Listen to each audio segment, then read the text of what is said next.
ഒച്ച പോലെ കടന്നഴയാതെ ഇങ്ങോട്ട് വാ മനുഷ്യ ഒന്ന്. ഇങ്ങോട്ട് വാ. കഴിഞ്ഞ ഉത്സവത്തിന് ഓർമ്മയുണ്ടല്ലോ, എന്നെ എന്റെ കൂട്ടുകാരികളുടെ മുമ്പിലും വെച്ചാണ് നിങ്ങളെ പട്ടിയെ തല്ലുന്ന പോലെ ഉത്സവ പറമ്പിലിട്ട് ഈ ഷാജി അടിച്ചത്. അതുകൊണ്ട് ഈ ഉത്സവത്തിന് നിങ്ങൾ തിരിച്ചടിക്കണം. അടിച്ചാൽ മാത്രമേ നമ്മൾ തമ്മിലുള്ള കല്യാണം നടക്കത്തുള്ളേ.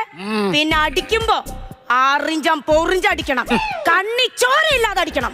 ഇന്നിവിടെ ചോര പുഴ ഒഴുകും. എന്റെ ഭഗവതി, ഇപ്പൊ എന്തിനായിട്ട് പ്രാർത്ഥന? ആ ഒഴുകുന്ന ചോര നിങ്ങളെല്ലാം ഞാൻ മതിയായിരുന്നു. കളിയാക്കണ്ട.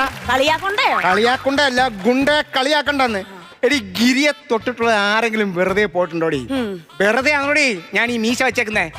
എന്താ മീശ വെച്ചേക്കുന്നേ? ഡൈ അടിക്കാൻ. അല്ലാതെ പിന്നെ ഈ മീശയും കൊണ്ട് സൈക്കിൾ യജ്ഞം പോലും ഞാൻ കണ്ടിട്ടില്ലേ.